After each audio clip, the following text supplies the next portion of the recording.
It was like beautiful just a minute ago. This is Florida for you. Oh, okay, you're in Florida? Yeah. No, it Sweet. was beautiful outside. I was like, ooh, I'm gonna take these off. Now it's like all gloomy. Oh man. Story.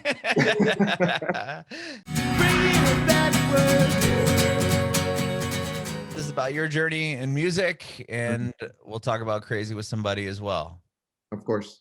Awesome, awesome. So first off, tell me, born and raised in Jamaica, what was that like? Yeah, born and raised in Jamaica. It's everything that you see on TV, and more. Hmm. It's just a good vibe. It's just a mixture of, people and culture and um, the hardships and everything that makes me unique and everything that makes me, who I am, like my Hmm. very DNA. So I'm very appreciative of my journey and my bringing my environment and my experiences in Jamaica. Hmm. And your father was a musician as well. Is that how you got Yeah, into music? yeah, pretty much. He was my first introduction, and influenced, my interest in music, and of course the other icons were from Jamaica. I was predisposed to music, having some of the greatest artists and musicians Of uh, course. out of Jamaica. So that was Yeah. pretty, easy. What was your father? Was he a songwriter, singer-songwriter, or? Singer, yeah, singer songwriter. He had songs. He had recorded quite a number of songs, but he never got that big break. It's one of them stories. He passed away at a Mhm. young age of 42. At the time I was 9 years old. So now I feel like I'm not just doing it for me. I feel like he is involved still, and he plays such a big part. I love that. Yeah, I would imagine that that was obviously very, very difficult, I'm sure. And did that kind of help you? Did you use music as a way to kind of cope with that, or? Yeah, somewhat. It made me feel closer to him Hmm. in a sense, because it was similar interest shared. So it made me feel a lot closer to him. Um, as well as I realize it's a passion. It's Hmm. also a passion of mine because music, to me, has to be a passion. It takes a lot of time. It takes patience, to break into music and to still maintain that love and appreciation for music even after trying for years and not getting that big break for a Hmm. lot of people. Sure. I mean, even with your song, it took a while. I mean, you put the song out Yeah, what in 2008, and it didn't 2000, really. 2012, Oh, yeah, and 2012. 2012, yeah, definitely prime example. So you know what I'm talking. I know what I'm talking about. I lived that moment of wondering when is it gonna be. Of course, now Sure. we're in such a technologically advanced age where Hmm. it's so much easier to get your content out out there, Sure. and to a wider audience and become an overnight superstar, so to speak. Yeah, have It's a TikTok hit. yeah, TikTok Right. hit, so it's a lot easier now. Right, right, right. Well, I'm curious to know, like, what was the first instrument you learned how to play? The piano, Really? How old were you when you learned piano? um, probably in my late 20s, Oh, self-taught. really? Okay. Yeah, so it was basically self-taught, and it was through. This is what happened. So when I met Clifton specialist Dylan, Hmm. I he had he he basically gave me a studio. you Wow. know he basically he basically created a studio space for me, and we had all this equipment there, and I realized that every time that I had an idea, I had to be calling people to come and lay down background vocals for me, or to come and play some instruments, or so what I did was, and I wasn't always able to get in touch or reach these people. Hmm. So what I did was, I'm like, okay, you know what, I need to learn this. If I'm going to be a musician, if I'm going to be, and then I realized I'm a songwriter. As a songwriter, it always helps to play an instrument. Hmm. So it helps with the creative process. So that's what I did. I started learning the system. I started learning how to you know turn the system on. For God, Sure. like just learning how to turn it on. Cue up my session, how to start putting down sounds and how sounds work, and eventually how to start playing the instruments, and even laying down my own background vocals. and, Hmm. it became an addiction for me. I was there every morning, 8 a.m. It's like a job. I treated Hmm. it as a job. I was there just trying to learn more, and that was my biggest motivation. Was it in your 20s when you met Clifton? Because you got signed to a label in Jamaica, right? A Yeah, while back. a while back. Yeah, definitely. I met Specialist back in 2009. Okay. So we So you met had, back in 2009. because from what I read, you went to school in Jamaica and then you moved to New York, correct? No, I don't know who created that story. Oh, No, it's not. It's no, fabricated I didn't. story. Yeah, Wow. I never The moved to internet New got me York. again, man. New York, man, I'm telling you, New York. If you read my tag, it says you got to keep me below a certain temperature. You know what I mean? New York is much too cold uh, Okay. for me, man. Yeah, I read that you at like I don't know. 15 moved to New York. Yeah, I can't do New York, man. I can do I love Miami. that. Yeah, I can. I could I do know. Yeah, Miami. nothing against New York. I can do Miami. Yeah, Okay, so that's not even a part of it. So tell me, so it's way you too went to cold. school. How long were you in Jamaica for then? But I used to travel to the Cayman Islands. At one point, I lived in Grand Cayman with my dad and my mom, Okay. and I was always back and forth, from the Cayman Islands to Jamaica. But I was mostly in Jamaica. I started traveling to the States, after my big break. Okay, so I need to just get rid of all that information now. That's so none of that's even going to be relevant, I guess, to me. Information. Yeah, Okay, so when did because you got signed to the deal in 2009, you said, and how were yeah, you yeah. discovered? Was it just going there and trying to get your name out? Were you Yeah, it putting out was songs or? actually it was actually a situation where Mr. Dillon, he works with the ministry. Mm-hmm.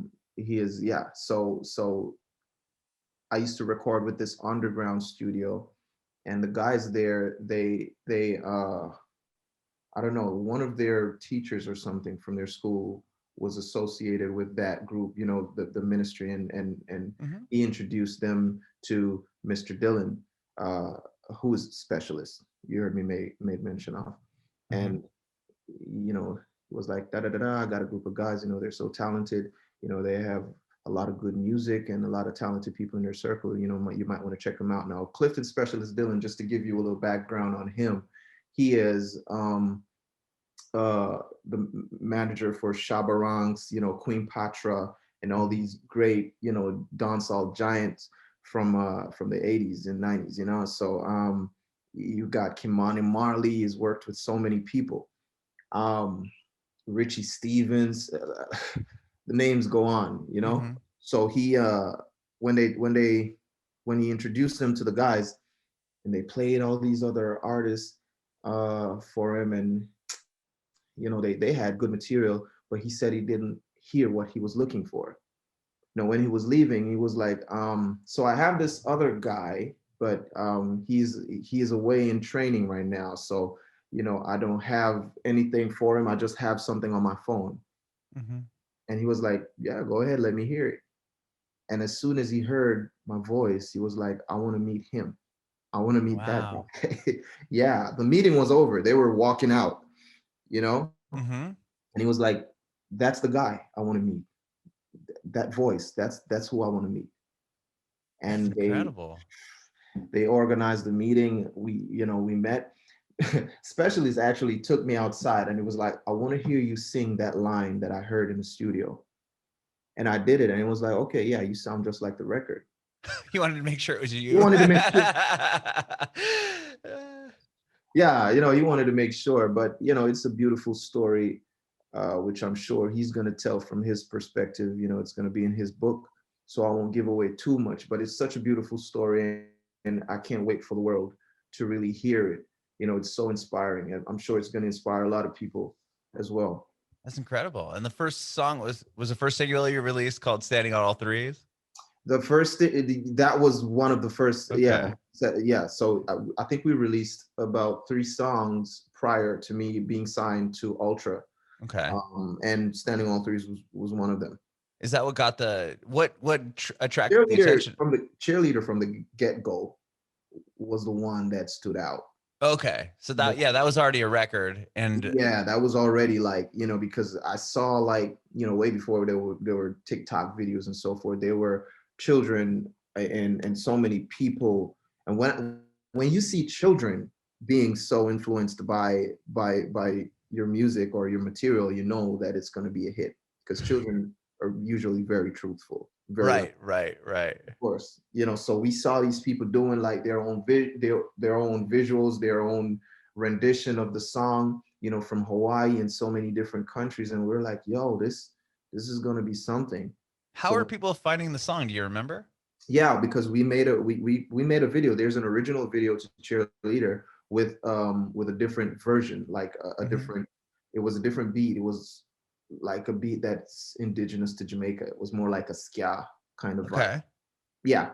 So they were doing their own dance routines, and yo, that told us a lot about the potential of the song.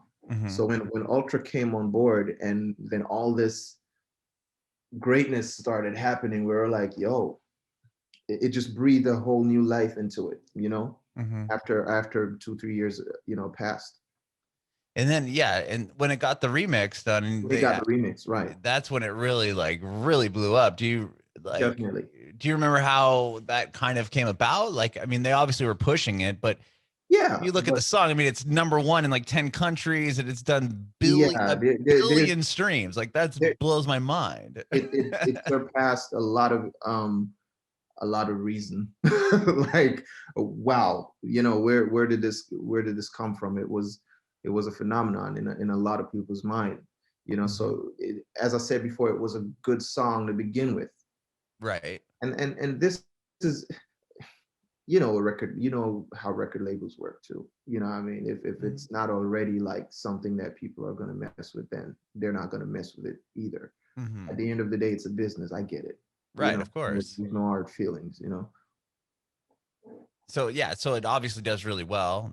You're signed to the label and you put out another. I mean, Hula Hoop was still a huge hit for you too. Hula Hoop was still a huge hit, you know, wonderful follow up to Cheerleader. And for me, I get asked this question a lot. Um, you know, how do I try to follow a song as big as Cheerleader? Hmm. The idea behind that is you don't. Hmm. You don't really. I'm a creative person, and that's what I do. Music is what I do. You know, so my job is not to try and compete with myself, or Sure. try to outdo my first word. My job is just to put out music that is going to inspire people and bring joy and happiness to people, or music that is going to stir a mood. Hmm. Basically, I'm an entertainer. That's what it is. Right. You don't see Denzel Washington out there trying to make a movie better than Training Day. He's Right. He's out not there, competing with yeah, Training Day. yeah. Right. He's just out there making movies Right. that will inspire, that will spark a different idea, that will inspire a different, you know, concept, a different group of people or whatever, you know. I love that response. That's a great way to look at it as far as Yeah, like Denzel Washington isn't trying to remake Training Day, you know. yeah, yeah. Of You're course, gonna make art and you're gonna make music no matter what the no next matter what. record does. Yeah, you know, and because the how funny is it that the songs or the material that you think are going to take off are sometimes the ones that don't really make the cut, and the ones that you discard or you put as the ideas you fold up and throw in the trash is probably the one that, you know, That could really blow up, connects, right? blow up and connects with people. So it's a very tricky playing field. Was it? overwhelming to see that song kind of explode the way it did? I mean, were you being pulled in different directions as far as like, no, we need you to play the show and you're going to do a big tour? And like, I'm sure that was probably a Yeah, that was lot. it. That was it for me. And it was a lot to take in, based on the fact that I wasn't a child star. Right. I didn't grow up in the limelight. I didn't grow up into, all this publicity and stuff. In fact, that's totally contrary to who I am as a person. I'm very, to this day, I'm very private, very reserved, Mm-hmm.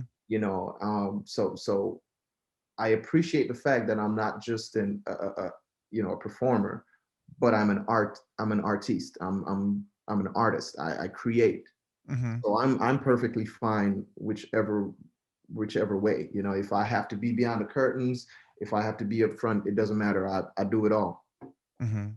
Yeah, I mean, and like you said, that must not coming from that world as like you said, a child star, and now you're just being pushed out into the public eye. I can I imagine know. that being, even if you're introverted, it's like, oh my gosh, like what? Yeah, of This is a course, of lot. course. Yeah, it's nerve-wracking, and but the thing is, I have a lot of people around me that are very grounded and very honest, and people who I respect greatly because they show me so much respect. Mhm. So I'm not. I have a very, and when I get asked this question, like, the advice that I would give That's to usually young, my last question. yeah, That's the advice awesome. that I would give when I get asked this, I always try to incorporate that in my answer. Uh-huh. Just always make sure you have people around you that are grounded. Hmm. You're not looking for yes men or yes women. You need people who are grounded, who are honest, people who you respect, and people who are going to give you solid advice because they have experience. Hmm. Hmm.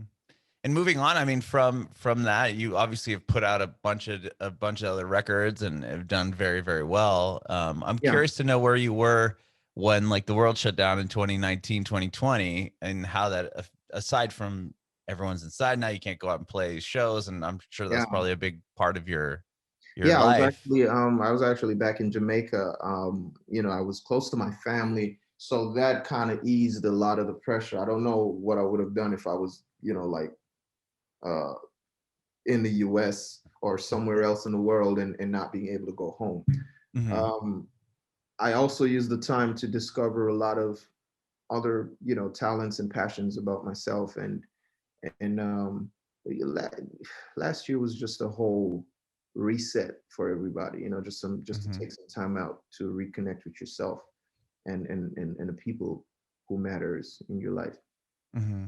Were you able to work on? I mean, obviously, you put out a record not too long ago with "Crazy with Somebody." Yeah, Were you able we were to? Were you always, yeah, working throughout the whole thing? throughout the whole thing.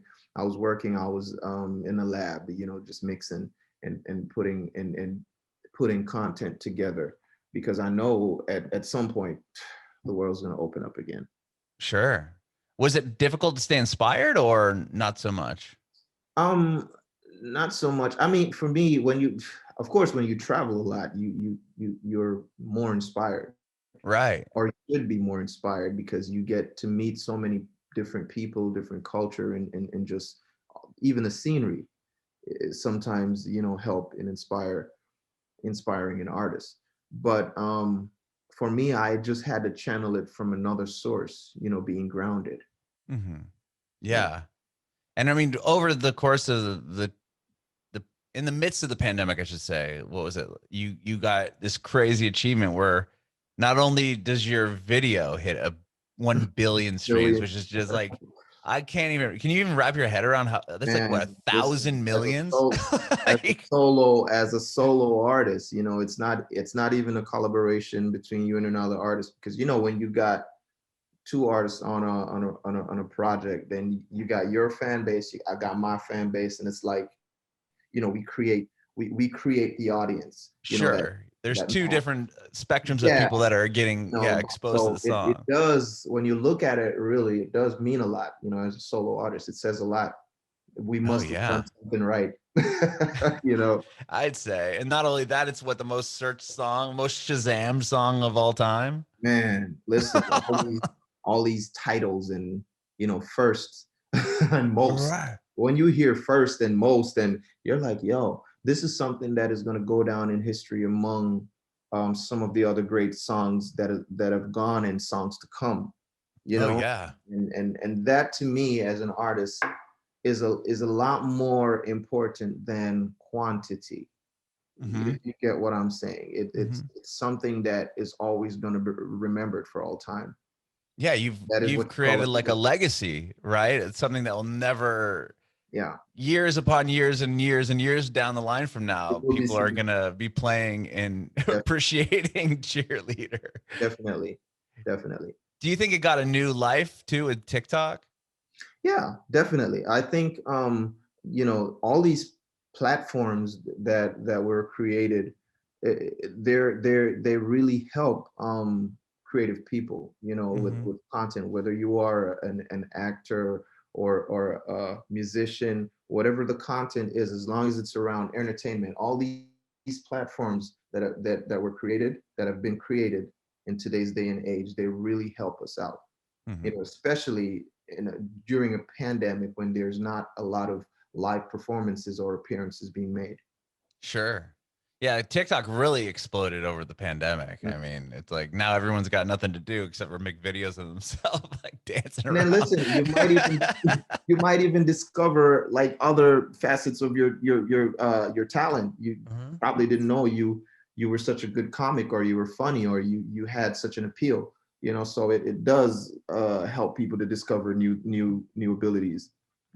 Yeah, I think it's fascinating. The whole like behind the curtain look, I think it's like this voyeuristic thing people have. And even like this, I think is so cool that, we're having this conversation and people are fans of yours. They're gonna be like, oh my gosh, that's what his house looks like. He's got this beautiful wall with some records on it. Yeah, It's like of no one course, else would definitely. know what your house looks like if it wasn't for conversations that we're having like this. But Yeah, you said you're in the lab a lot and in the studio a lot over the in the course of studio, the past right? year and a half. Yeah.